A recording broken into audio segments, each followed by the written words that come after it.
Hello, beautiful people. Welcome back to the Verdi podcast. And Wallace, what an absolute pleasure. Pleasure's all mine. Welcome. Welcome to the podcast first and foremost, but second, welcome to Verdi. Thank you. Happy to be back. How long's it been since you graced the doors of 1/2 Talker with your presence? Oh, it would have been a couple of years now, I think. A couple of years, mate. It was like 6 years. Okay, well, I was trying to be. When was it? So you did an internship in 2017, 16? Yeah, I think it would have been 16 or 17, yeah. Proper early days. Oh, yeah, And fresh. full circle. Yeah, I know. Full circle moment. So good. It's a pleasure to have you here. It's nice to be able to have one person come in and know that Verdi's going to be exponentially better. So I'm Thank excited you. for it. Yeah, I'm excited too. I'm looking forward to it. First question for you, before we let the beautiful people get to know you a little bit better. What gets you out of bed in the morning? I think if I really narrowed it down, it would be just getting to help people. Love. It's pretty much the crux of it. Have you always been the kind of person that just wants to help people? I think so. I think I've always liked helping people, like be better, feel better, and just uplift in general, I think. Yeah, you're always smiling and bringing good vibes to every time I see you in here or out of here. Always good vibes. Yeah, So I try to. I'm excited for the Virtus fam to get to know you a little bit better. So tell us, what is it that you do?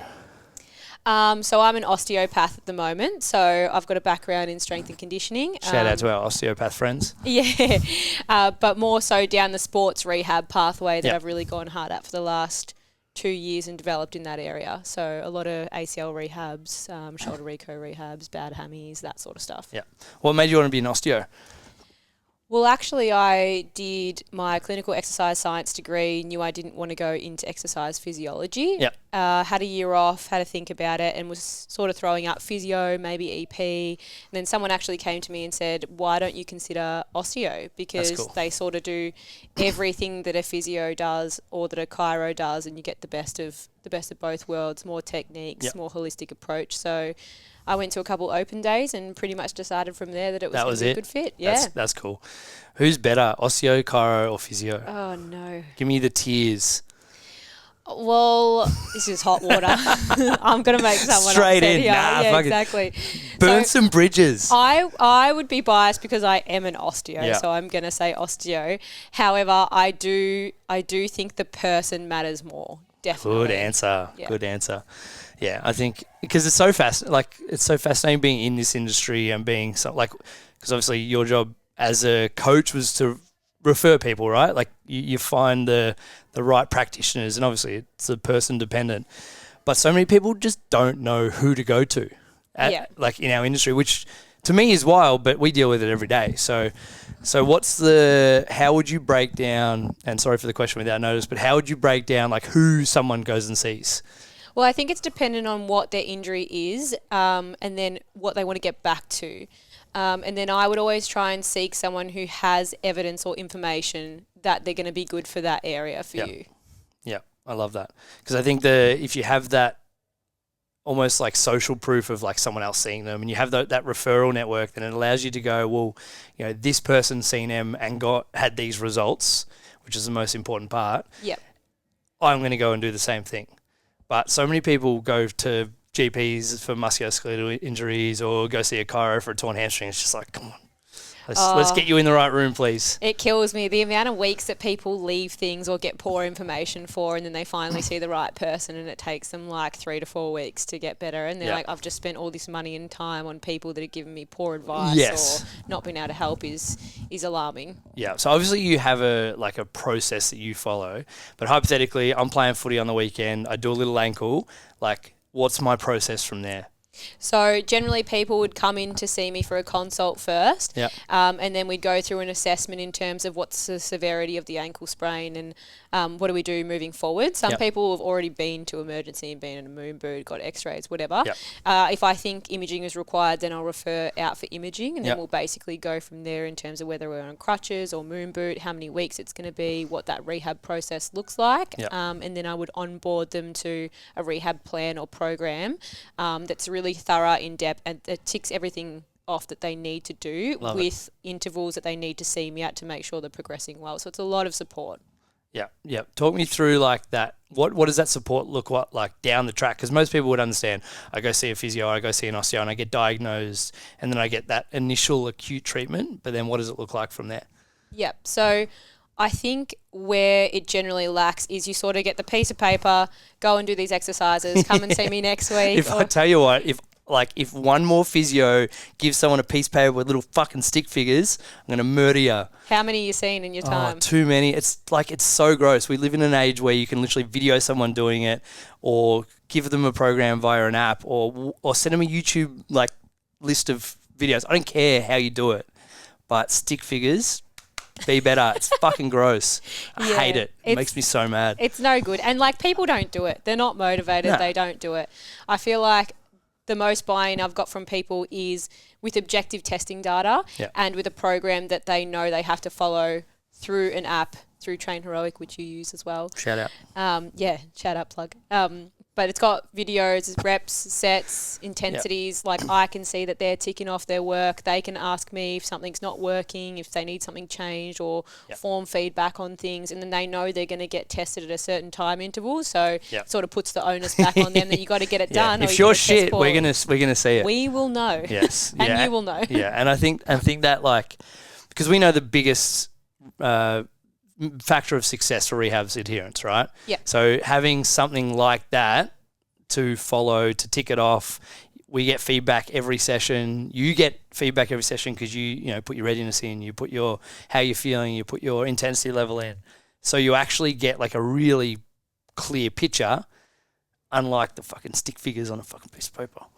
And people just don't do it. No, no, it's it's wild, and like even Train Heroic, sometimes the adherence is hard to get people to do it. But if you're sitting here and you're not logging your sessions, sort it out. Life will change. Let's go back a little less about the day to day now, and talk about like what got you into the position you are now. You played footy growing up. Yep. Elite, I hear. Oh, that would be false real information. Good, real good at footy. Jet. We'll go with that. I don't know if I can back that up with evidence, but we'll go with that. Was it just footy? What else did you do? So I grew up playing netball, and I then went into footy. Hey, Link. And did some tennis as well. So I think footy really was what I was looking for when I was rolling through a fair bit of sport, and always did like cross country stuff and running and things like that. He's looking at us like, why aren't we throwing the ball? Link's just come up with a tennis ball to add to the 3 tennis balls that are already up here. Yeah. That's what really got me into the sports, almost like performance, S&C side of things. Played footy for the best part, I think, of like 7 or 8 years, I think. Why'd you finish up?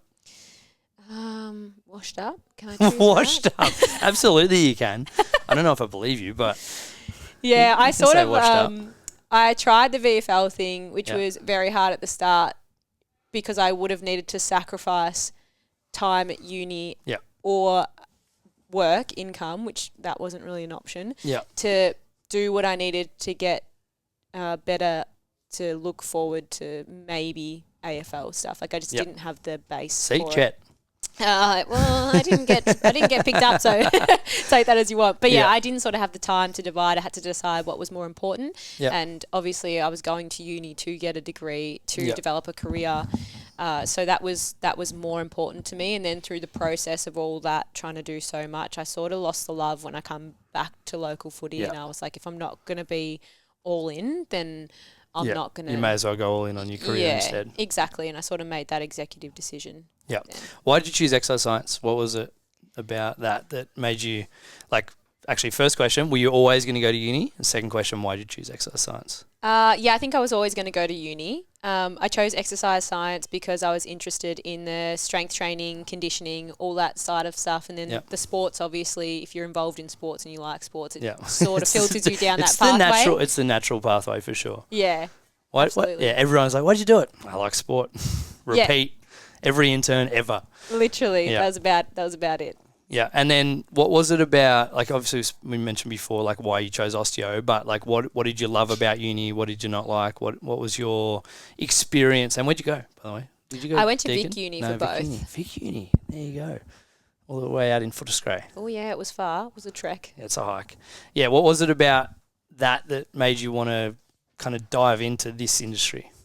As into Osteo? Yeah, Osteo, but like, because obviously S&C was a big passion early on. Yeah. And still is. Yeah, what was that like going to uni? And because I guess like Vic Uni tended to be, from what I've spoken to people about, tended to be more of the sports and more of the S&C side than, like, I went to ACU, which was great, but we had like one subject ever on programming and one on strength and conditioning. So there wasn't a lot of that aspect of it. So what was it about that at VU that kind of put the fire under you a little bit to get to follow that career? I think I enjoyed most of the subjects. Like most of the subjects, I felt like it gave you a very well-rounded approach to, biomechanics, physiology, even the psychology side of things. Yep. And then a mix of practical and, learning-based stuff that helps you progress in that industry. So I feel like I got a lot of exposure to everything I needed. Yep. In saying that, there was definitely some subjects through exercise science or more Osteo that I thought were pretty useless. Cop that. Yeah. Which ones? Come on, name them. Oh, I think more so osteopathy, having to do some of like the interactions of learning how to speak to people as a practitioner and all that stuff. I felt like I'd already done that as a coach. So it seemed like a waste of time and money that you have to obviously pay back. And it's so interesting because it's like the most important part of our job is the people, right? Is how we communicate and how we interact and how we build willingness and trust and all of these kind of things. So for the students, there almost should be like a pre-education unit on essentially psychology and how to, not be a brick wall when someone's trying to talk to you. Yeah. But it's kind of a waste of time if you're already good at it. Like I felt like I developed that aspect of what I do being in retail, and like who you are as a person is obviously important as well. Yep. Team sports, all of that kind of stuff. But being in retail, you just had to talk to people and get them to care about shit they didn't really care about. Yeah, which is almost like the job of someone that's looking after rehab, because most people don't really give a shit about ankle dorsiflexion and things like that, but they care about the outcome. So what's that been like? What's that process been like? Building that skill set out over the years? I think that a lot of people have that ability to communicate well with people early at the gates, to be honest. I feel like you can develop it to a point, but exposure to people and environments probably develops it the most. Where the good stuff happens, Yeah, like being on the floor for strength and conditioning work, interacting with clients, being as part of a sports club. I've sort of done the both sides of playing and then being part of staff. So you learn what you'd like as a player and then what you need as staff. You kind of can bridge in the middle. And then people's communication styles, what they respond to, what they don't, is all part of exposure and just having learning that awareness, I think. What advice would you have for someone who's maybe going into a person-orientated career but have that little bit of maybe self-doubt, maybe imposter syndrome about I'm not good enough to be giving people advice or to be talking to people?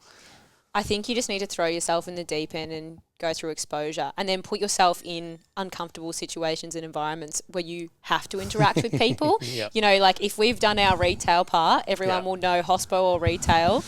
That's the hard yards. Genuinely. Learning how to interact pretty quickly. I reckon all the best coaches out there have worked in one of the two. Yep. Yeah. Which I think is, I don't know, it's because they're just people facing, right? It's like I say all the time, it's like we're a strength and conditioning or we're a people business masquerading as a strength and conditioning facility, right? It's like all we're doing is building trust, building willingness, building a space where people actively want to be, they actively want to communicate with the people in there. And essentially from there, you get to do the fun, teaching how to squat and testing, how much force they can produce and all of these kind of things. But it's built on a foundation of good quality communication, genuine care, and a want to see people get better. Yeah, definitely. And I think you can start to gauge what people interact with well and what they don't, and then you can sort of read physical cues and things like that and develop from there. Yeah, absolutely. Apologise, but I've never seen an osteo. Never seen one. Oh, you're missing out. Well, I mean, a couple of the physios I see, this one downstairs, he has taught a lot of osteos a lot of things. So I feel as though we get, and again, the holistic physios are the ones that kind of steal a lot from osteopathy and vice versa, right? Talk us through what your course looked like and what the different areas of study you went through, because I think maybe this is back on the point I said before about people not knowing which room to be in and the right person to see, is I reckon a lot of people don't know the difference between, say, those main three, chiro, osteo, physio. So talk us through what are the things that you learned throughout that course, the different areas of study that allowed you to build that robust, holistic, principle-driven viewpoint that you have now. Yep. So I'm going to preface by saying the clinical exercise science helped a lot before going in. It's nice learning a little bit about a lot of things. Yeah, isn't it? Sometimes. Sometimes. And then it built a really good base for me to sort of launch from to then go into osteo. So there was a lot of obviously anatomy, biomechanics, physiology, and then just even patient interaction and things like that. But learning how the body moves and how everything works was definitely helpful. Another intruder. Just dogs. Hello, Begsy Kill. Hello. You want to say hello? Say hello? Cute. It's a good egg. Yeah. But, pretty much doing that from the start, you go into treating people, like from the get-go. From day one, it was pretty much, all right, we're going to palpate each other's glutes and hips. Great use of palpate. You're welcome.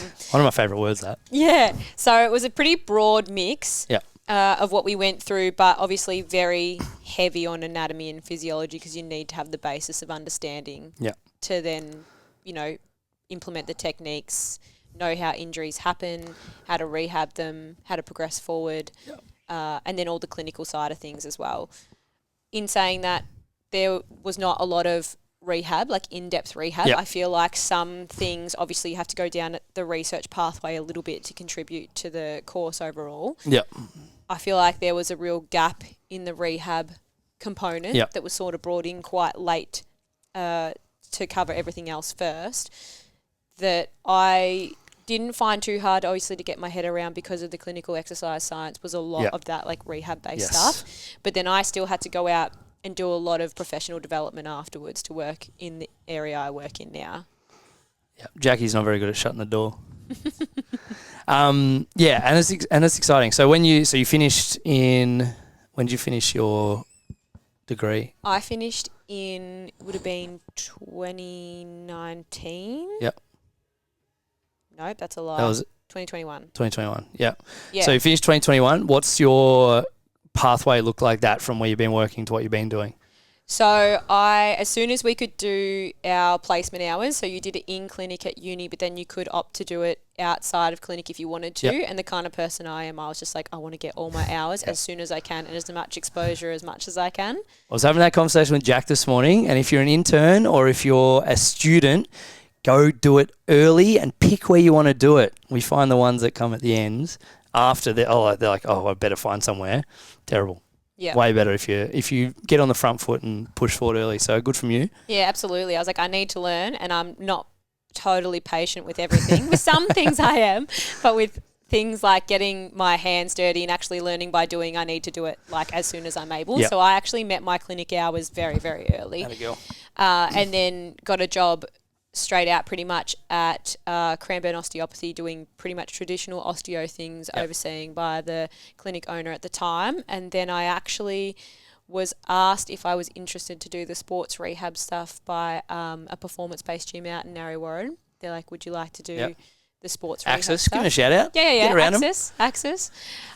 We celebrate all sports performance gyms. Yeah, that's it.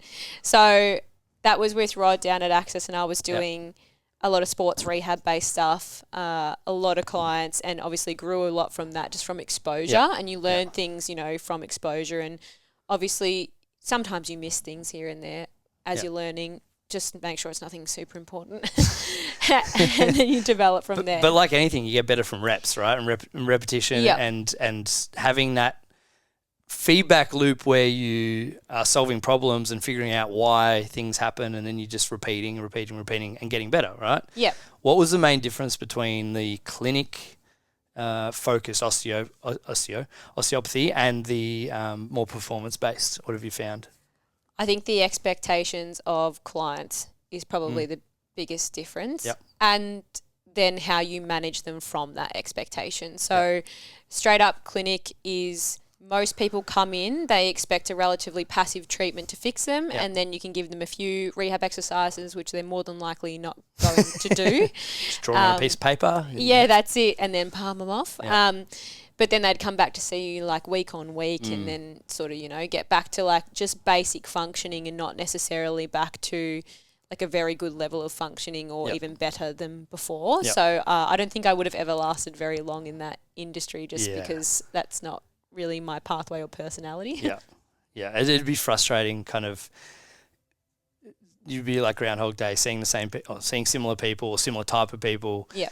Same things. And like, that was because I did a year of ex-phys masters and quit because I was sitting there one night and being like, this is not what I want to be doing. I want to be training people who want to be better, stronger, faster, higher capacity, all of that kind of stuff. And it was that weird crystallizing moment where you're just like, this is not what I want to be doing. Yep. Did you have that early on in the clinic, or was it something that like a couple of months in you're like, I'm not long for this? Yeah, I think I always knew it probably wouldn't be a forever in that sort of setup. And I was encouraged by a few of my clinicians whilst I was still at uni. They're like, you're probably going to move into the sports side of things anyway. But then it's obviously when Axis reached out, or when Rod reached out to me, I was like, I'd definitely love to do something like that. And then the difference is obviously people who are playing sport, instead of being like it's going to take as long as it's going to take and trying to be passive and things like that, they're like, I want to get better, I want to get back to play, I'll do what I need to do. And the motivation level is just totally different, and how much you can push them is a lot different too, and they expect probably less hands-on and more objective clinical data and testing and movement capacities and things like that to push them forward so they can get back to doing what they want to do. Yeah, that's really cool. And how's your balance between, say, the manual therapy aspect of things and the rehab, them performing the exercises, them doing the actual training? Because I guess that's the best physios and osteos and chiros. Chiros can fuck off. No, I'm sure there's some wonderful chiros out there. I just haven't met them yet. No. Just don't give me a fucking X-ray and then go, all right, here's the next 14 weeks. Anyway, not important. Digress. I digress. Jackie's sitting there like, what the fuck is he talking about? The best, and this is the best in any profession, meld the best parts of all of the different things. But how have you found that balance between like dialing into the manual therapy side of things and then dialing into the performance side of things, and then kind of finding your balance between the two? Yep. So I'll generally do an assessment with them in the clinic. So if something's like tight or restricted and I know it's going to take me 2 minutes to loosen that up and free that up so they can move a lot better, I'll just do some manual therapy on it, and then we'll get into the other stuff, rather than take them downstairs, let them do all the work to open it up, loosen it, free it up. It's sort of just easier if I get in and do it. And then on the flip side of that, I will just say to people, if I feel like they're tight or restricted, I'll be like, do you need some more manual therapy today? Yeah, because some people just come and want a massage, right? Yeah. And I don't know if anyone's had an osteo massage, but it's not relaxing. It's effective, it's just not relaxing. Yeah, and we need to find the balance between the two. But I guess there's like there would be an element of giving people what they want versus giving them what they need, and almost like initially you're like, all right, I'm going to give you the fish right now, but I'm going to teach you how to fish, because like that's essentially your job, and my job is to go, well, here's how you look after yourself, so that you ideally never have to see me again. You'd like them to keep seeing you and keep leveling up and keep building that understanding, but ultimately you give them a massage, teach them the exercise, and then you would like to see the next time they come in, they're able to do those things that they weren't able to do the first time. Yeah, and that's like what I generally say to people, you don't want to have to see someone twice or 3 times a week every time your quad gets tight. Like, you're going to have to be a bit self-sufficient about this. So here's the tools to, to fix it. And people, sort of like, well, why is it happening? Why is it getting tight? Thinking it's a problem. I was like, you train 3 times a week in the gym and you're playing footy. Of course your quad's tight. Like, that's normal. And then it sort of clicks with people that that is expected. You're right. And then learn how to manage themselves better. Yeah. How do you what's the process you follow in terms of educating people on that? Is it giving them a test that they can do themselves to figure out where they're restricted, or is it more of a this is going to be tight, so here are the exercises you do? Generally, if someone's come in and I've done a full assessment on them and they've even been in rehab for a period of time, I will give them mobility and structure around how to loosen things up based on what I know is probably going to be tight and restricted ongoing in the future. Yep. That's probably mostly my approach, but I will also say to people, like, if you find you can't get down full depth in your squat, then you need to open up through your hips. You maybe need to do some stuff through your ankle, and then free up some stuff around the pelvis and lower back potentially. And we'll give them some exercises to approach that based on their movement capacities and where I feel like they get limited or restricted. Yeah. Yeah, and then it's essentially just hoping that they adhere to it, right? Yeah, that's it. And I mean, like, if they don't, if you feel like you need a treatment area now and then, it's not the worst thing in the world. It's just looking after yourself. Yeah. What do you like? Like, what do you like doing? Like, what's your favourite part of the treatment rehab process? What do I like doing? All of it, really. All of it? Yeah. All of it. Love that. So I feel like I like the treating part to keep my skills fresh, and it's actually quite impressive how much you can do some manual therapy and it totally changes how someone moves and how they feel, and then it just makes it that much better to go into their rehab stuff. And then I like programming the rehab stuff because obviously I have an understanding of where things go, how it needs to be structured, how it needs to flow to then progress. But then when you see it on their testing, like even sometimes when someone's been super adherent to their program and then they come in for testing, I'm always like, oh, that's even better than I thought it was going to be. Go you. Yeah. Oh, there's a funny thing about following the process and ticking the right boxes. Yeah. And I think this is it, we probably underestimate how much progress someone or we can actually make in a period of time if we do all the right things. Like, I find that so many of our athletes that, like, if we just dial in sleeping properly, hydrating, like eating good food, it almost doesn't, like, there's an aspect of, obviously it matters a lot, but there's an aspect of, like, if you tick those boxes and do an okay training program and somewhat adherent, you're going to make progress, right? But if we dial in our training and fuck up the other stuff, you're probably not going to make the progress that we want. Yeah, exactly. Yeah. And it, like, you do find that in clinic, people can be doing all the right things in the gym, but if they're so depleted and they don't have energy, they're not going to be working at the intensity that they need to or the volume that they need to, and they're just not recovering and their muscular system's not recovering, then their testing's actually not good comparative to how good someone's is when they're meeting both sides. Yeah. Yeah. It's super, super interesting. So how long were you at Access for? 7 months. Yep. When I had a pretty big patient list there. Yep. And then the guys at Infinite Fitness Peninsula asked me if I'd be willing to come over and have a meeting with them and set up a performance and rehab program as part of their business. Huge. Yeah, which is huge. That's pretty fun. Shout out to the boys at Infinite. Love you. What was that like? So what was that kind of step? Because essentially it's like you're working in a system to then being like, hey, you've got a almost full autonomy in making your own system, building your own system, what it looks like, where you put your focus and where the importance is and things like that. What was that like, stepping into that, relatively fresh after only a couple of years in the system? Yeah. It was challenging but also very rewarding. I think it's good to have exposure to someone else's system first, so then you can obviously choose what works really well and then what maybe you want to change little bits and pieces of. Yep. And then obviously coming in to IFP, the boys are sort of like, what do you need to make it successful? And then I'd made a list of what I felt like we needed. Yep. But then I feel like I could build out the performance side of things and then tick away at the rehab side of things, how I thought it should look from both an athlete perspective, an S&C, and a practitioner perspective. So I felt like it was a good blend of what I thought people would need, obviously with some of my own biases there. But mate, the human experience is littered with biases. But I mean, you having that, and you kind of being able to have the athlete hat on, the S&C coach hat on, and the it's not physio, osteo hat on. Sorry, I'm so used to physio. The osteo hat on, the practitioner hat, right? Yep. You get to go, all right, well, this is because those three those three circles aren't a perfect circle. It's a Venn diagram where we're like, all right, let's try and find this happy medium in the middle. What was that like, picking and choosing and kind of developing that over a period of time?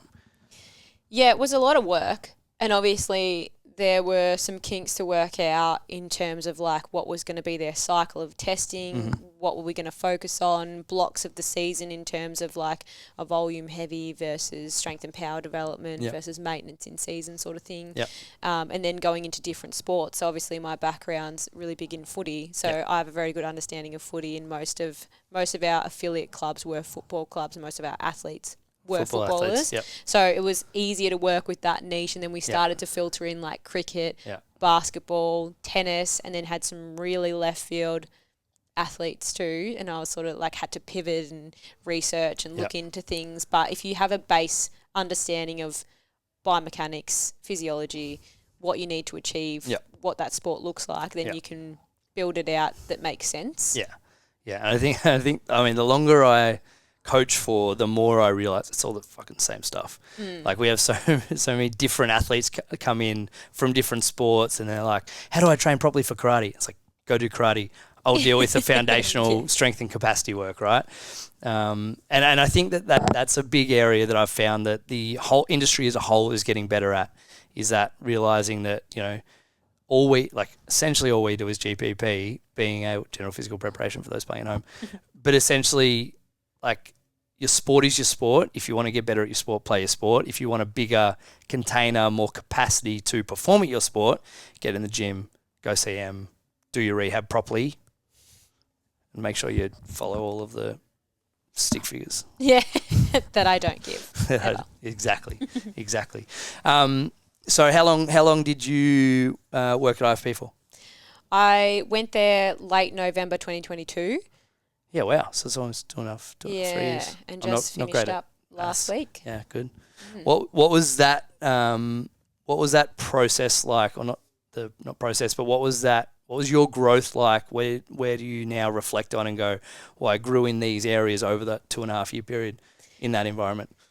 I think obviously doing it myself and then trying to implement my own systems that I thought to me made sense. And sometimes if you're talking about in practice, you realise parts that work or don't work. So even like the big groups filtering in like the team testings and things like that is like a big day. And then we were trying to sort of take testing equipment out to make it more convenient for the clubs and stuff like that, and then quickly realised that wasn't going to work because, you know, it's dependent on the day, right? You do speed gates on a day where it's pouring rain and there's like 20 kilometre winds, and then do it on another day that's dry, sunny, dead still. And everyone's like either improving by a lot or not improving at all. But you're like, we have to pivot and realise how can we make this testing actually valid and repeatable, so we can get some good data to then provide to coaching staff and things like that. That's really cool. Has the process or the principles you follow in clinic changed over that time? It would have changed a lot from when I was initially in clinic to then when I was at Access, and then I've done a lot of professional development from being at Access into IFP. So I would say my systems have changed a fair bit. In terms of like what I use in prep phase versus S&C phase. Like I think I was very biased, which I think a lot of coaches are. They like lift really heavy. Just move as much weight, slinked in, and then it sort of moved more towards, well, how can we close the gap for sport specificity, and what exactly am I trying to implement to change certain testing metrics to then get them back to play sport? And the difference is like chalk and cheese. It's phenomenal. Just get more jacked. That's the answer. But and I think that's so important, because there's like, and I've found it personally, like I've trained for performance for the last decade or so, right? And I kind of, been a bit injured end of last year. I joined a regular gym just to do something a bit different, and I'm just training to like look good and feel good again, which we're working on it. But it's like, it's so interesting, the difference in, and some people only know that way, which I think is really interesting because, there's how do we optimize hypertrophy, or how do we optimize our physique, or whatever aspect of it that is. And then there's how do we train for performance. And I think the further you go into the rabbit hole of how do we improve force production, how do we absorb force, how do we improve force transference, we realize that they're poles apart. Yes, there's transference between the two, but they're poles apart in terms of like the outcome we're trying to elicit. And I think the higher level the sport, the more important it is to understand those shifts. I wasn't going anywhere for the questioning perspective. I was like, I went on a little bit of a rant there, but I was waiting for the question. But I think like from a fundamental programming perspective, because I almost look at your role as like clinician is kind of your like the foundational role in terms of diagnosis and then a treatment plan, and then the coach aspect of like how you build that trust and willingness with your athletes, but then the almost like the technical foundational programming that then you've got to go, because it's so interesting because you don't have hands on all the time in terms of you're not in front of the person all the time. You're not dialing into, all of the little tweaks in their technique or the sets and reps or the weight changes on the day if they show up feeling tired or sore or anything. There's an aspect of your rehab programming that you've got to be like, all right, the ownership's on you now. So how has that changed and developed, I reckon especially over the last 12 months? In terms of me having to provide exercises that achieve the outcomes that I want with Yeah, because we know the whole, like, there's a perfect program, right? Like, we can sit there and go, with everything we know, here's a perfect program, but then the adherence play and this human psychology comes into it, and you're like, well, the shitty program that gets adhered to is maybe better for progress. How do you bridge that gap?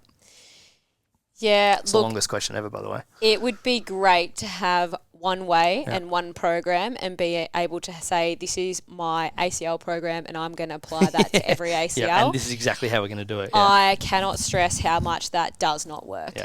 Like everyone's a unique snowflake. Yeah, it depends on the person, what their adherence is going to be, their training background. I've explained this to someone else before, which I've got a pretty weird way of explaining it, but I'll throw it out. I'll give it a go. So in terms of your athletes, so say if you're following a cooking recipe to bake a chocolate cake, right? Yeah. So I've got an oven from 1970 that's small and all my equipment's old. Yeah. And you've got one from 2025, brand new, perfect equipment.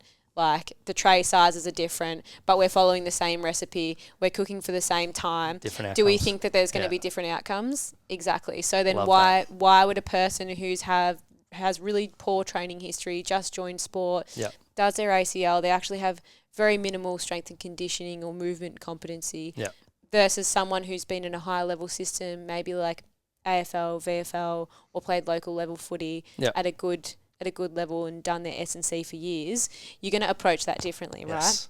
And you have to meet in the middle and personalise it to that person to make their testing outcomes relative to them, and then relevant for what you're trying to achieve for that person, which is not going to be the same between people. Yeah, and it's so important to, and this is like because we obviously run an internship program in here, new interns every 10 or so weeks, like, it's so funny because we bang on first 3 or 4 weeks, just get to know our people, because then you actually can create context around this person, what they need, what they want, how they're going to show up each day, what they've got going on outside of here, right? Like as young coaches or practitioners, we go, everyone's got 24 hours in a day, but then the single parent with 3 kids and, a job and all of these kind of things probably ain't going to be able to spend 2 hours doing rehab, right? Whereas you uni students, you got it lucky. If you're working 10 hours a week and you got 10 hours of contact time, you got a big chunk of time to do your rehab. Yeah. And it ends up being almost like one of your jobs, but you have the capacity to do it. Like the 3 things I look for in programming is adherence, enjoyment, and are we making progress? And if we're ticking those 3 boxes the majority of the time, we're going to be okay. Yeah. Do you have and again, question without notice, but do you have like a framework or a checklist that you go through similar to that? My framework and checklist is based off their outcome testing that I need them to achieve. Yeah, now, love that. I'll have macro cycles based on where I think they should be in that point in time, but that's all person dependent. As you said, like I've had uni students that are going through, say, like hamstring rehab. Can you spend 4 hours tomorrow doing your rehab? Absolutely. Sweet. Yeah. Let's get it done. Yeah. 2 hours a day, no problems. Yeah. They can recover. They can go to, the beach. They can be in the boots. They can be in the sauna. Yeah. Ticking all the boxes, 10 hours sleep a night. And then I've had, someone who does have 3 young kids, like wife or partner is studying. Yeah. They're trying to cover bases in every direction, and it's just not possible to get them on the same timeline. You just got to have a bit of, open communication and conversation about what that looks like for them, and that it might take a little bit longer, but you're taking on more. You have more responsibilities. Yeah, and if you have that conversation early on, you almost like pre-frame these are the things that are going to be important, and these are the areas that you're potentially going to fall down because of the extracurricular activities you have, being a partner and kids. So like, let's just move the goalposts a little bit. We push them back a little bit. We take a little bit longer, and it actually allows you to get the same outcome. It just looks different. Yeah, and always ask those questions like, what's a reasonable amount of time for you? And there'll be some back and forth where they're like, I can only get in 2 days. I'm like, well, that's not really enough. How about when you want to be back playing footy? 2 weeks. And they're like, well, this is a 6-week injury, and you've got all these things, so it's probably going to be 8. And I think that almost like you paint a picture of the future. We create a thing that we're working towards, and then you mitigate the risk factors as you go. Yeah, and it's all about managing expectations, like say they expected 6 and you say, I think you should probably allow 10, and people are never happy about it at the time, I can tell you that much. But then if they get there in 8, happy days, that's a bonus. Yeah, exactly. Yeah, even me as a coach, I still justify it and go, well, I've done all these boxes, but I'm probably a week in front of where I should be. I'm playing. Yeah. All right, let's pivot a little bit. So you're obviously moving on now because you want to create a business for yourself and build a thing for M, which I love. So the Performance Rehab Code, talk to me. Shout out, by the way. Shout out. So good buttons. No. Sounds like potential. Yeah, good. Bit of Ted Lasso. Yeah, good. Jesus. Important. So I told you I wouldn't go off the rails today. We're close. Oh, that was the start of one wheel off. No, carry on. So yeah, I think I just, I've developed as part of someone else's company, then sort of built an arm of a company for someone else. And then I thought, I really want to branch out and make something for myself and make it work for me and, build it to look like what I want it to look like and have a bit of like freedom and independence as well. Yeah, the autonomy's kind of the best and worst part about it, I find. Yeah, I like to say that I'm not going to, overbook myself, but as a human, I probably will. I'll learn. I'll help you with those boundaries, I promise. Yeah. But and I think this is like, because I don't know, I'm a big believer that if you have an inkling or have a little bit of a fire of like, I think I want to run a business, you should run a business because, like, first of all, it's the greatest thing ever. Second of all, it sucks. So you get like, depending on the day, and I'm in the fucking sucky phase at the moment. I'm like, I just need to get a week or 2 down the track and I'll be like, this is the greatest thing ever again. But I think if you've got that itch, you need to scratch it. So first of all, proud of you for doing that. Thank you. And I'm stoked that you decided to do it out of this place because, I get to see you grow, not from afar anymore. I get to see you grow face to face. And I told you this morning, you can give me the shits as much as you want. Yeah. With any questions and queries you've got. But what is it about building this that gets you most excited? I think that I have the potential to build it into anything I want, right? So there's always like gaps in market or, things you want to build and create. So I'm building this out, but I'm trialing to do something in the background, which I won't say too much on until it actually looks like it's going to achieve something or get some traction. But yeah, I think I just get really excited to be able to look after people really well and then get them back to playing. I love those like messages or like first highlights of first games back or competition or anything. Just seeing people get to do what they love and like the difference from when they first come in and they're so defeated to when they get to go back and they're just so happy and so grateful to be back doing what they love. Like I love that part. Yeah. That's psychology of being a guide to someone to go through that process to see. And this is the hardest thing about injuries, because you would see someone early on and they're flat, they're defeated, they're grumpy, and you get to be a big part of their process going forward. Like, what would you say to the people that are in that, like, this sucks headspace? Would it be to sit in it and then let's work out a plan and then move from there, or would it be like, suck it up, you'll be fine? What day is it? What day is it? Yeah, exactly. No, I think person dependent, right? Yeah, that too. But I think have your moment. Yeah. You don't ever want to take away from someone else's experience. Like, yes, it does suck.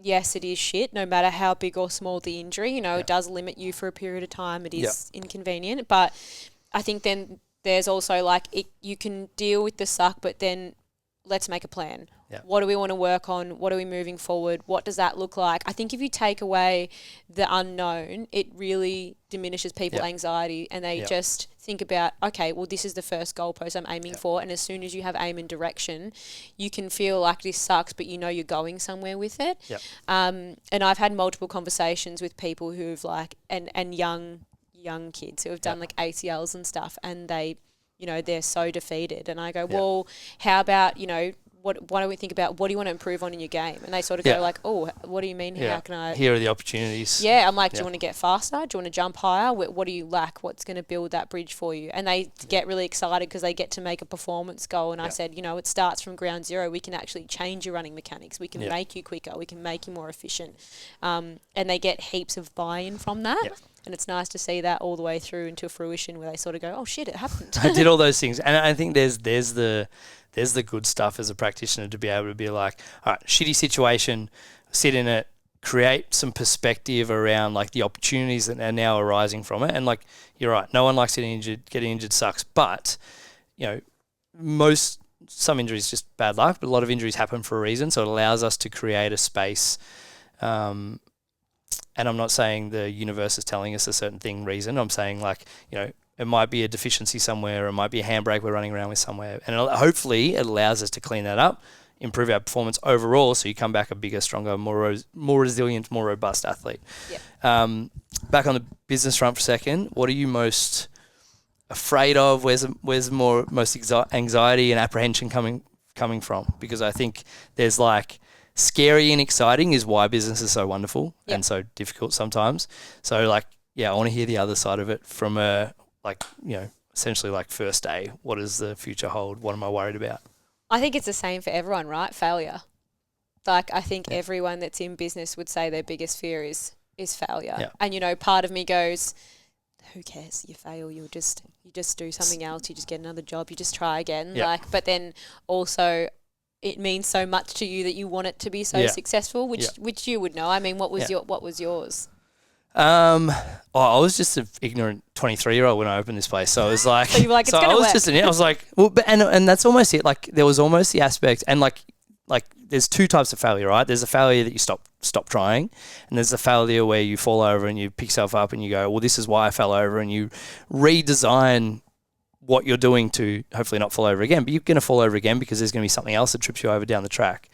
And I think there was never going to be this failure of I'm not going to do it, or I'm going to stop, or I'm going to quit. Like, there were don't get me wrong, there's been moments and where you're like, fuck, do I want to do this? And I think of the alternative of like, maybe going for work with someone else, or not having a space like this that people can congregate and help themselves be better and create, and have the team here and things like that. And I'm like, well, and now there's so much more at stake, which I think it's probably scarier now, because there's a couple of mortgages, there's a couple of kids, there's KP I want to support, there's our community that I want to make sure I keep showing up for. So that shifts a little bit over the years, but I think initially it's just like, well, I know I'm going to fuck up, and I think that's almost the most important thing, is like, I know I'm going to fuck up, I know I'm going to make mistakes, I know I'm going to do stuff that doesn't align with where I'm going, but you want to have that feedback mechanism that allows you to go, well, this is where I need to be better, this is what I need to change, I didn't communicate with this person that well, here's what I learned for the next time. And it's just creating that almost like that deliberate practice feedback loop to go, well, here's how it wasn't great, here's how it gets better, do better next time. I think you're not going to fail. You'll be fine. And because I know you're not going to do this aspect of it, right? If you decide in 6 to 12 months that, running your own thing isn't for you and you want to go work for someone else, that's not failure. That's just you going, well, this wasn't the right thing for me. I think the only way you fail is if you go now and you never try it. Because you probably wouldn't have been able to sleep at night or live with yourself if you'd done that, I think. No, I knew I had to do it. I knew that I had to at least try it. And if it wasn't now, it would have been 3 months, it would have been 6 months. It would have just been like kicking the can down the road and not doing it when I should have just taken the leap and done it. The best time to plant a tree was 20 years ago. Second best time is today. So that's it. Congratulations on planting the tree. Thank you. I look forward to helping it grow. See, you like that? That's a good analogy, that. Yeah. Some of my best work. He's happy with I'm very happy with that. Awesome. All right, before we finish up, I want you to tell us, so if anyone's thinking, oh, maybe I want to see Em, I like what she's about, I like the cut of her jib, talk us through what your process looks like, obviously outside of all the stuff we've spoken about already, but someone wants to see you, what they do, how they do it, what it looks like, how you can help them. Yeah, cool. So Elevator pitch. The Performance Rehab Co. Bam. Yeah. So basically, I have a booking link on my Instagram, on my business Instagram page. There's a little QR code downstairs at the front of the gym, which we love. Verdi, which we love. Great, so Verdi. Yeah, that's it. And a website, so you can book in through the links there and a time and date that works. And basically, what we would do is, if you to come in, have an injury, we'd organise a thorough injury history. So, if you've come in with a hamstring, where any injuries previously, hip, knee, ankle, any of that in the past, we'd go through a thorough assessment in terms of where's your range of motion at, where's your functional capacity, and then your overall forced output and testing to what you're capable of at the time. And then if we need any treatment to free things up and then get things feeling good so we can move forward, we'd do that. And then there's a plan developed in terms of, all right, what does it look like in terms of start to finish in an ideal world? How then I would facilitate that for you, what I think your best option is, and then an alternative option if that doesn't work. And then we organise moving forward how I'm going to support you. Huge. Yeah. Yeah, go see her. She's a star. She's a very good human. Anything else you want to add before we finish up? No, I don't think so. I think that's pretty much it. Love your work. All bases. I'm excited. It will be available before this comes out, so we don't have to worry about it. Get in, get around her. We'll be pumping her up on socials, and you'll be able to follow all her stuff on there. But thank you for coming on. Thank you very much for having me. Pleasure. We stayed on tracks, didn't we? Mostly, yeah. Fit well. I love it. Have a good day.